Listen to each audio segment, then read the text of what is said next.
Dan cerita ni buatkan sampai hari ni saya mula melihat kemaafan daripada perspektif yang berbeza, dan saya nak tuan-tuan kongsi benda yang sama juga. Saya cerita sikit tau. Ustaz saya cerita, Izzah, tahu tak kenapa bodoh? Tak tahu? Dekat padang mahsyar nanti, paling minimum berdiri kat padang mahsyar 50,000 tahun. Minimum. Barulah orang pertama akan dipanggil untuk dihisap oleh Allah. Dan definitely bukan kita. Paling awal adalah para Nabi dan Rasul dulu. Tuan-tuan, lepas 50,000 tahun baru panggil orang pertama tau. Tuan-tuan, kita turn berapa? Bila pula nak panggil kita ni? Dan tunggu di padang mahsyar bukan macam duduk kat auditorium ni. Duduk berdiri di padang mahsyar, sehingga kan ada yang, tuan-tuan, orang dibangkitkan pada mahsyar ni berbeza-beza keadaan dan nasib dia.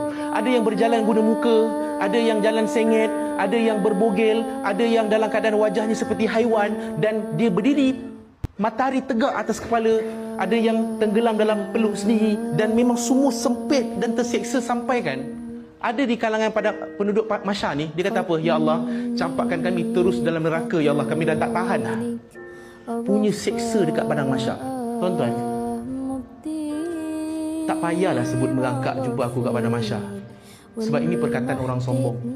Kenapa orang sombong?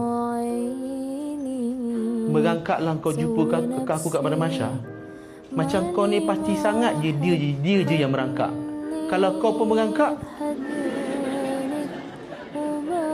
bila pula nak jumpa? Satu kerja pula. Ni orang sombong je ni, sebab dia rasa dia akan menjadi 7 golongan yang dapat naungan arasy dekat pada mahsyar. Oh, sombongnya. Jangan sombong sangat. Ni saya lah jangan sombong sangat. Oh, jumpa pengerangkak pada mahsyar lah, macam lah kita ni dah terjamin tempat. Itu pertama. Tuan-tuan, nak tunggu kat pada mahsyar tu pun dah lama. Tuan-tuan tahu tak, perjalanan kita ni nak sampai kat syurga ada 11 checkpoint. Setiap checkpoint tu beribu tahun. Saya pendekkan cerita lah, tuan-tuan. Selepas titian sirat yang mengambil masa ribuan, puluhan, ratusan ribu tahun nak selesai, sebab ini bukan tempat kita. Kita ni duduk sekejap je, tuan-tuan. 60 tahun je, tuan-tuan, duduk sini. Lama lagi dekat sana. Tuan-tuan, nanti dah habis dah titian sirat, boleh masuk syurga ke? Belum lagi. Ada checkpoint terakhir, checkpoint ke-11. Namanya Qantarah. Apa tu Qantarah? Qantarah tu adalah laluan terakhir untuk satu orang tu masuk syurga. Di situlah nanti akan dia selesaikan urusan dia yang belum selesai dekat dunia di situ. Contohlah, tuan-tuan, ada ni, ustaz saya ceritalah. Bayangkan Izzah nak masuk kat syurga, malaikat tak kasih masuk. Kenapa tak bagi masuk? Malaikat, ni dah syurga dah. Berapa lama saya kena tunggu? Daripada para mahsyar lagi dengan macam-macam lah. Kenapa tak boleh masuk? Izzah, ingat tak kat dunia dulu kau ada sebut kat 7 orang tu, berangkatlah kau jumpa aku kat padang mahsyar. Ingat 7 orang tu tengah berangkat lagi.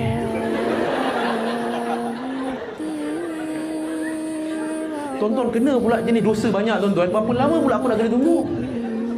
Tuan-tuan, ni bukan cerita dongeng, tuan-tuan. Ini yang akan berlaku nanti ke depan, yang ustaz-ustaz cerita ni. Tuan-tuan, sekarang ni macam mana apa saya kena buat sekarang? Ni syurga kat depan mata dah ni. Apa saya kena buat? Saya kena tunggu, tuan-tuan. Tunggu bukan seorang. Berapa orang? 7. Makan masa lah, tuan-tuan. Dah kena tunggu. Tuan-tuan, kenapa tak boleh masuk syurga lagi? Sebab syurga tak boleh bawa masuk 3 perkara. Masuk syurga tak boleh bawa 3 perkara. Pertama, tuan-tuan catat pertama, tak boleh bawa handphone. Ada yang tulis ke? Tak sampai. Pertama, tuan-tuan, masuk syurga tak boleh bawa masuk sombong. Ingat saya sebut tadi tu.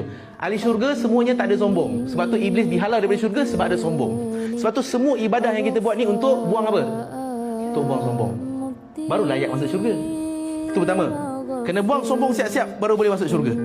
Kedua, masuk syurga tak boleh bawa masuk dosa. Sebab tu ada orang, dia beriman pada Allah, tapi ada dosa lagi yang tersisa. Apa dia kena buat? Dia perlu dibakar dulu dalam neraka untuk cuci dosa-dosa dia. Tapi kalau Allah sayang lebih, Allah buat apa? Allah akan cuci kita dekat dunia. Bukankah ujian akan menyucikan hati dan juga dosa-dosa kita. Sebab tu tuan-tuan, jangan marah kalau Allah uji kita. Sebab Allah sayang. Betul lah Ustaz katakan, Allah uji sebab Allah sayang kan? Sebab Allah nak cuci kita kat sini. Tuan-tuan, saya nak tanya, tuan-tuan nak cuci kat sini ke, nak cuci kat sana ke, nak cuci kat genting? Tuan-tuan nak pilih nak cuci mana? Sekarang online pun boleh cuci kan? Tuan-tuan, kalau Allah pilih kita cuci kat sini, ni Allah sayang lebih. Sebab kalau kena cuci kat sana tuan-tuan, dahsyatnya bukan sikit tuan-tuan. Lepas tu tuan-tuan, janganlah kita ni sampai terkeluar ayat, Ya Allah, kenapa aku yang diuji Ya Allah? Kenapa bukan jiran aku Ya Allah? Dia dah tak semayang, saya ni pergi masjid Ya Allah. Tuan-tuan, jangan cakap why me Ya Allah, why me Ya Allah. Allah boleh jawab balik, why not? Kau kan banyak dosa, dan aku sayang kau, mintalah ampun. Lalulah ujian ini dengan kesabaran. Akan gugurlah dosa kau, supaya kau akan masuk nanti dalam syurga tanpa perlu singgah ke neraka. Ingat tak? Dua benda tak boleh bawa masuk: sombong, dosa. Yang ketiga, masuk syurga tak boleh bawa masuk dendam. Sebab orang dalam syurga, dia tak ada dendam dalamnya. Iblis sampai hari ini dan sampailah bila-bila diharamkan masuk dalam syurga, sebab dia masih berdendam dengan Nabi Adam AS. Saya pun kena tunggulah.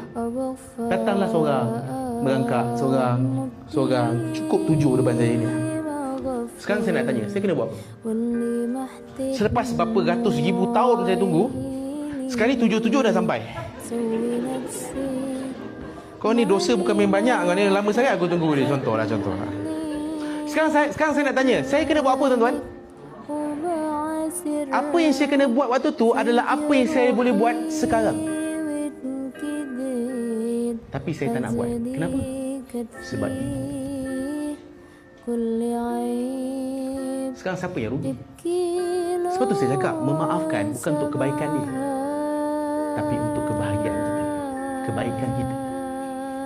Kita deserve masuk syurga awal, tapi sebab sangkut nak bawa semua dendam-dendam tu, endingnya kau tunggulah beratus tahun kat situ, barulah boleh masuk syurga. Tuan-tuan, kita ni nak pergi mana sebenarnya? Tuan-tuan, ni apa nak bawa dendam tu, nak bawa pergi mana? Tuan-tuan nak apa sebenarnya? Kita kan nak masuk syurga. Kita ni nak balik kampung halaman kita. Kita ni nak masuk syurga, nak dipermudahkan masuk syurga. Kalau boleh nak masuk awal, nak masuk cepat. Tapi takkanlah sebab benda-benda macam ni nak menghalang kita untuk masuk syurga lambat. Tak.